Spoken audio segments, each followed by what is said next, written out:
the abuse of animals is just a logical extension of the abuse of people. And it's about the lack of any care and sensitivity about life. Yeah. Do you think, like in that instance, do you think, since we are doing these things to animals, you feel like us as humans kind of are like oppressing these animals when we like put them in these scenarios, Well, Obviously. Yeah. All of you can stand like Here? yeah, just right there. So, hi, nice to meet you. I'm Nick. What's your name? I'm Bobby. Bobby. Nice to meet you. And I'm Alan. Alan. Alan. Yes. Nice to meet you guys. So today we're out here talking essentially about the dynamics between the powerful and the powerless. So should the powerful have the right to oppress the powerless? Absolutely not. Never, and particularly not in the nation that claims to be a democracy. Right, I agree. So we're both heavily involved in Indivisible Oregon, which is an organization that tries to ensure that Washington follows the most progressive policies possible. Very difficult at this time, obviously.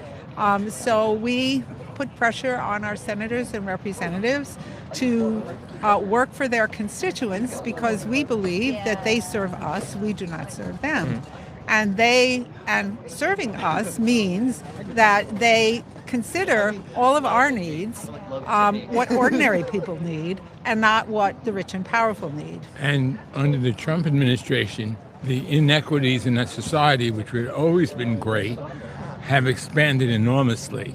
And so now we really have a country governed by the privileged and the powerful, and of which Trump is the front face.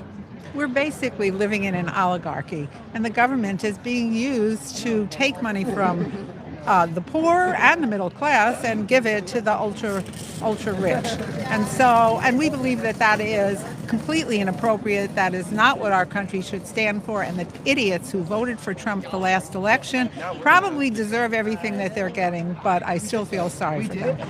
And I'm still committed to working to ensure that we turn things around as quickly as we can. And I know it will probably take decades before we get back to a semblance of a democratic society that cares about its population. But we're fighting for our children and grandchildren and yours. So it's really important that everyone join in and try to reclaim our democratic heritage. Yeah, I was going to say, I think that's great what you guys do. I honestly really respect that. And I think, what you guys are doing is, really important. We are talking about something a little different today, not exactly necessarily politics. We are talking about, obviously the dynamics between the powerful and the powerless, but we're more so talking, and this is a little different, but, what we do kind of to animals, essentially, like when we farm them and send them into like slaughterhouses, use them in like lab testing for cosmetics or medicine. Yeah, so the abuse of animals is just a logical extension of the abuse of people. And it's about the lack of any care and sensitivity about life. Yeah. Do you think, like in that instance, do you think, since we are doing these things to animals, you feel like us as humans kind of are like oppressing these animals when we like put them in these scenarios, Well, Obviously.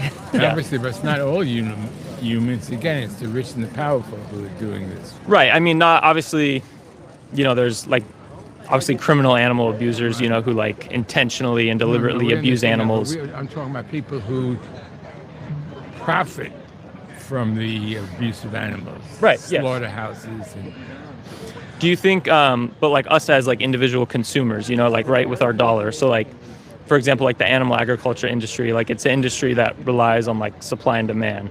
So, so us as like consumers, right, when we have choices to, choose whether let's say we go to the store and we want to buy, like the cow meat, or we can choose to buy, something else, like something that comes from plants. Right. Like, Well, we do eat fish. We do eat fish, but we try to have largely a plant-based diet. 3/4 of our diet is non-meat, Probably but we do eat meat. We're gonna have to get going. Okay, well, before you guys leave, can I give you a resource card? Would you guys be willing to take that, or? Sure. We can get that. Sure.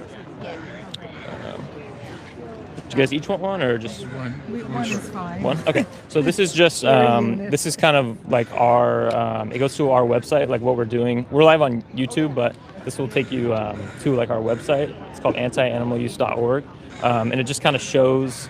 There's a bunch of resources. There's a documentary on there called Dominion, and it kind of goes over the standard practice of everything that goes on in slaughterhouses and like other industries that abuse animals and whatnot. So it shows that, and there's other resources for like nutrition and stuff. So if you guys are ever curious about that, and I know you said you guys eat fish, but if you guys wanted to get away from that and we're curious, like how to get nutrition just from plants, right? There's resources on here that'll kind of help you do that. And I just encourage you guys, or I appreciate you guys coming to stop and We have friends and relatives who are vegans. Yeah. Yes, I know. Okay. Sorry. Well, if you don't mind, you can take the card, and I appreciate you guys stopping by. Have a good one. Very much.